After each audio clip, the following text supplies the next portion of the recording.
Hey there, I'm Scott, and this is Tangents. Well, I'm really only recording this one to maintain cadence, and it's going to be very short. I probably am not going to touch on that much today, but it's mainly just kind of to say hi. Last weekend, I went to LA. It was my first trip using a supercharger, or several superchargers, and I have to say, as mixed feelings as I have about Tesla, the supercharger network and the ability to, go on a trip between, say, here and LA, it's pretty fucking nice. I gotta say, it worked very well. It was fast. Obviously not as fast as gas, but not that bad.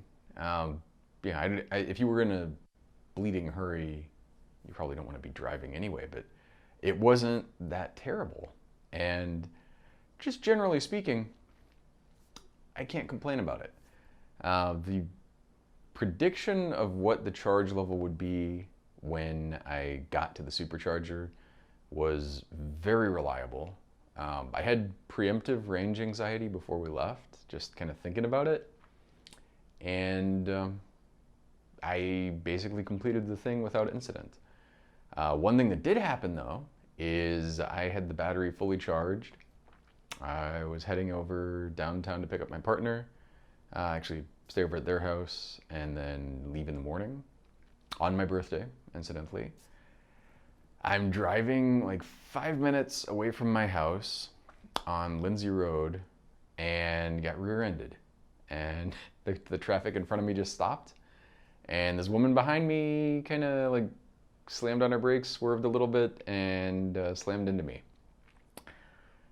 Which was awesome, really. It was a very good birthday present, I have to say. I pulled over into the next little area. She pulled over behind me, and she told me first off, that I should appreciate that she pulled over because, and this is her words, not mine, the person who hit her did not. So she's implying that somebody hit her from behind. I exchanged numbers and names with her, did not get her insurance information like a fucking jackass. I didn't even take a picture of her license plate, and I didn't go out and take a picture of her car. But one thing that I did do is, Tesla has, all these cameras around it. I captured the video, and I tweeted this, and I also sent it into the insurance company. And it's pretty fucking clear there was nobody behind her. It was not ambiguous at all. If someone was behind her, they had very advanced cloaking technology and did not cast a shadow, or they just disintegrated into nothingness without casting a shadow after the impact. So it was kind of a bullshit thing, and she was pretty friendly to me until my insurance company called her up just to get her information and sync up on the story. She told them somebody hit her, and then they saw my video, and they were like, hey, what's going on here? And she basically went to radio silence with them. So hopefully there's nothing wrong with my car. It freaked me out a little bit, honestly, because it's the first time since I've gotten the car that I've had 100% charge. And I really didn't want the battery pack to just decide to spontaneously combust because I got hit. So far, no incident, but it was unnerving. And more than that, it just I have insurance other than the deductible and the pain in the ass of getting the thing fixed if there's anything to fix. And of course, the sting of new car getting hit. But it's just come on, lady. It just irritates me. It's one of these things where it's I don't know. I have a general problem where I kind of blame myself for everything. Even a case like this where the traffic in front of me just stopped. I stopped, and the lady behind me wasn't paying attention or whatever, and stopped but too late. Somehow blame myself. I'm like, oh well, what if I would have just not been in front of her? This is the kind of thinking that I have the same problem. Like, I apologize excessively and for fucking everything. And I've had my employees comment on this, like, it's like, Scott, you don't need to apologize for it. It's just, maybe it's just Midwestern horribleness. I don't know. Whatever it is, it's annoying. I feel bad about it. I'm sorry about over apologizing. I'm sorry for being so sorry. But, I mean, it's just like, I don't know. Whatever it is, I'm working on it slowly, but it is just ingrained in me to over apologize. So that was fun. The trip itself was uneventful. Got to LA. It's nice and relatively cool there. Obviously, the traffic there is kind of hellish. But other than that, nice to see my mom and sister. And generally speaking, just nice to, nice to not be in Phoenix when it's getting, right now it's 41 out, which is not as hot as it gets here, but it's still pretty fucking hot, And so, anyway, that was my eventful birthday. There was a lot of other stuff that happened there, but mostly positive stuff. So I'm more into complaining, I guess, than saying how nice things were. It was a good trip. I enjoyed it overall, other than the crash. This is going to be, well, I don't have a ton of time here, so I'm going to try to condense the rest of what I want to say to maybe 10 minutes or so. WWDC is next Monday. Well, starts next Monday. It's next week. The Worldwide Developer Conference from Apple. I've been a big fan of this shit for a long time. And, I mean, from like probably pre-2000 on, while Steve was there, I was watching all of his keynotes. I was, like following the stuff intently until his death, of course. And I still watch it kind of out of momentum or something, though I have increasingly mixed feelings about that. I'm hoping, I don't know that they're going to announce either an AR headset or a MacBook Pro with an M1 or better processor. Really looking forward to it because my computer in the next room is audibly loud right now, just recording audio, which is fucking insane. It's really quite awful, just how bad the thermal performance of that thing is. It's just, and this one is supposed to be better than the previous one, which, I mean, the previous one also had that fucking butterfly keyboard thing, which in terms of technology seemed cool. Obviously they didn't really do a great job of testing it and validating it. Or if they did capture their issues with it, they kind of ignored them and plowed on, because I've not been more disappointed in an Apple product than that, up until the point where I got rid of that computer, got the 16-inch MacBook Pro, which was not supposed to have that and supposed to be much better. And then that one crashed a bunch of times. I had to get 3 logic board replacements and got a separate new one, and kept having these crashes. Finally, it seems stable, but still runs ridiculously hot, which is fun. It's awesome. I don't actually care about the hot. I care about the noise. I care about the fan noise. And I understand, if I'm doing video or rendering something or compiling something, okay, I don't mind the fans coming on. When I have some web browsers open, or the thing that happens all the time now is I just have Zoom.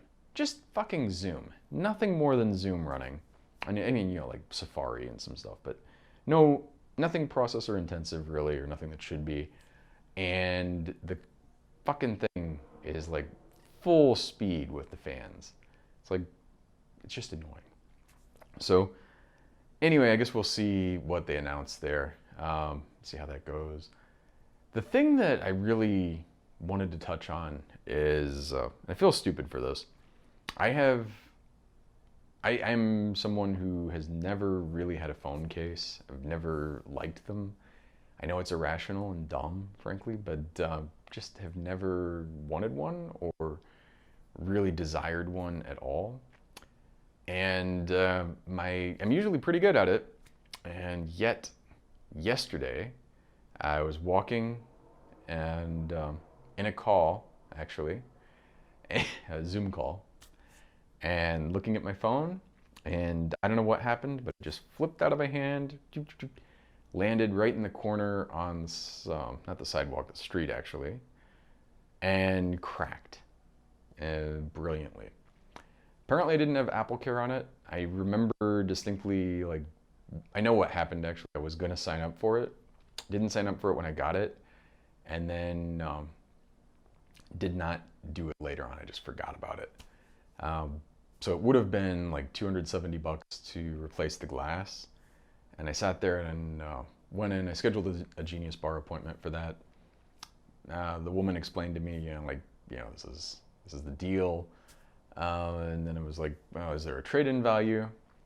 Probably not really any without fixing it. And if you fix it, the trade-in value is less than you'd pay to fix it. And I got to tell you, I was not planning on upgrading my phone. It was a XS, so a few years old, a couple years old maybe, but working well. And I was hoping to not get an upgrade until the 13, but things changed, and I ended up getting the 12. And months ago, actually, when they came out, for about a day and a half, had the Mini. I've been bothered by how large iPhones have gotten for years. It's driven me insane. It's, like just holding it in my hand, even with my previous one, the weight was kind of annoying. The bulk was annoying. But I got the Mini and it was just too small. Like, I've gotten used to the bigger phone. I feel bad about that and I feel stupid about it, but it's happened. And so I returned it almost immediately and was pretty happy. Also, it wasn't just that. The XS had a normal lens and then a telephoto lens. And the Mini, and I think the other new ones with only two lenses, have a normal lens and a wide angle lens, which I guess people like. But I realized that I use the camera all the time, and even when I'm taking nature shots, I'm almost always zooming in a bit. Almost never zooming out and wanting a big panoramic shot or just, like a big expansive landscape. I'm just kind of like zooming in, framing something like clouds or trees or whatever. And so that annoyed me.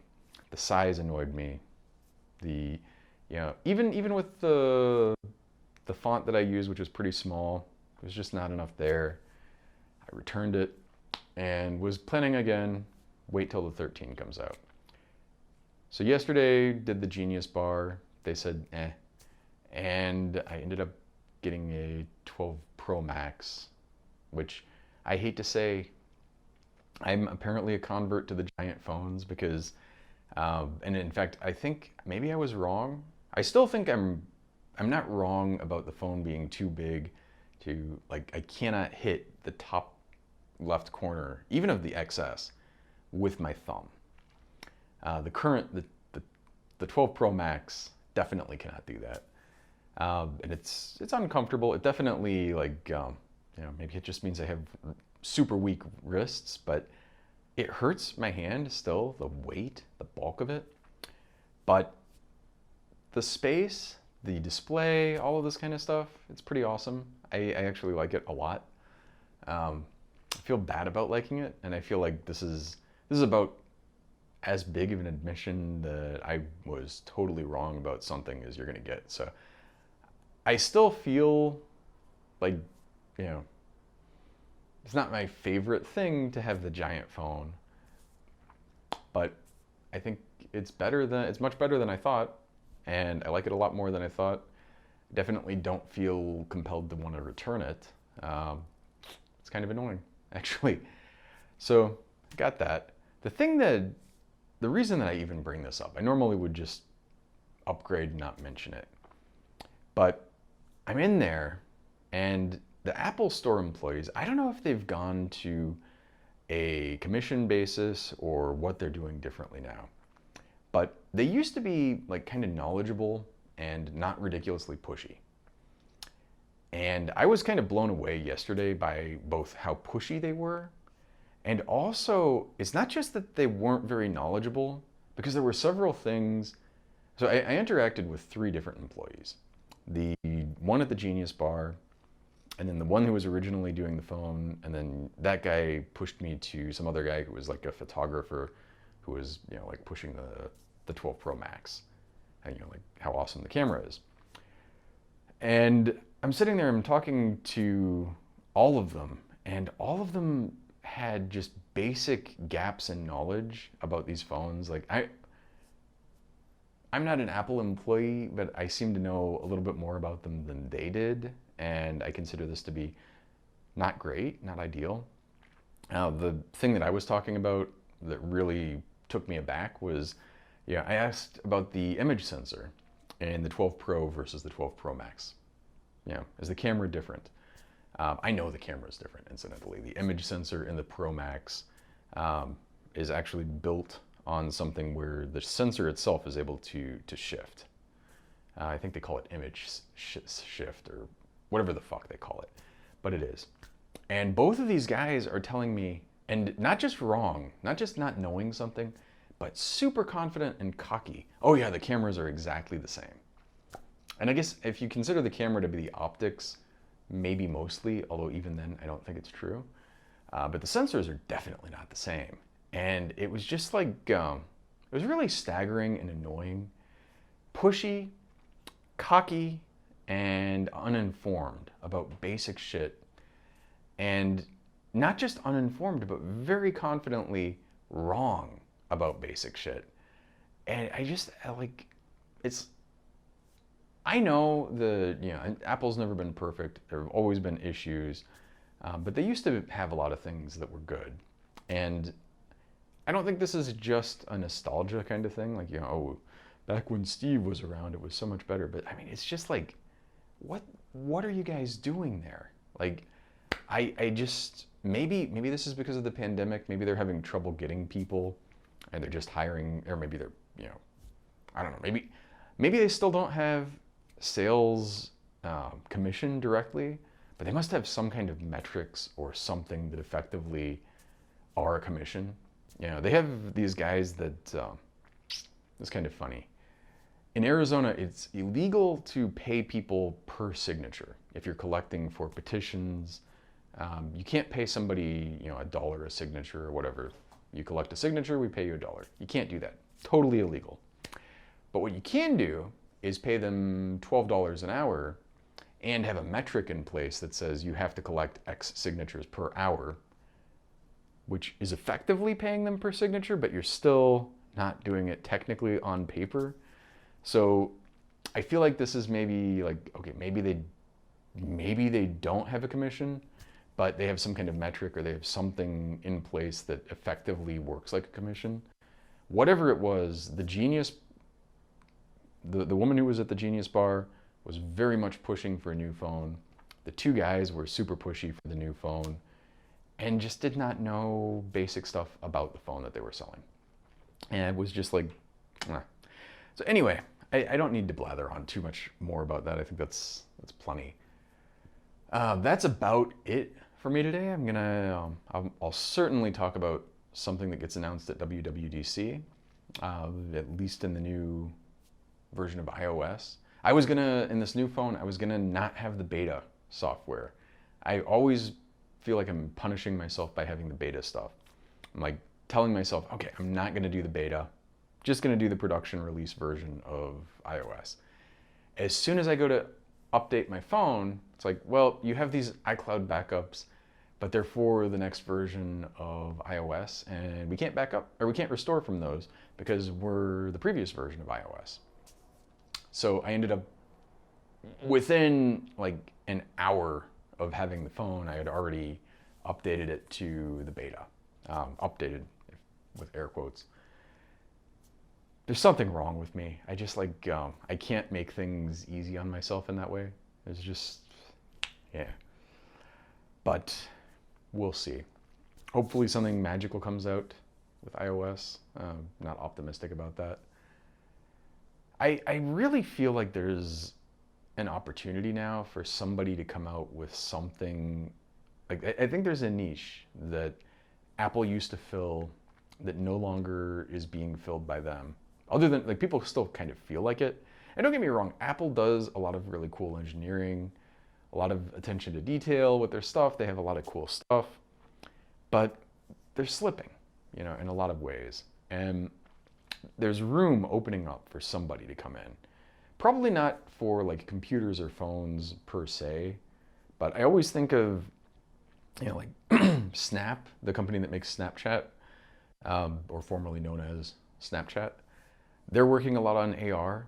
I don't know if it's going to be them or somebody else. I think there's an opportunity there. I think there are some other, technical areas where just Apple's missing it and nobody's filling in this place. And also, like, and there's a guy on YouTube whose name I'm not remembering. I think his first name is Marcus. Crazy number of followers, does a lot of good stuff, tech stuff.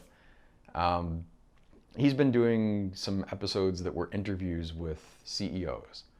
And he had the CEO of, the two that I watched, CEO of Google, CEO of Microsoft.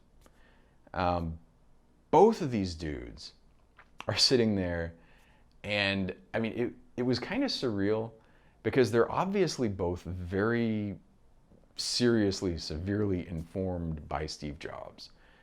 Kind of partly of how they dress, but a lot of the stuff that they talked about kind of echoed things that Steve might have said or done.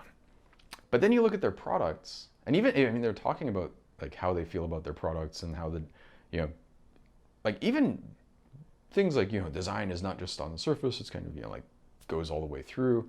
That's how we see it. They say this stuff, and then you see their products.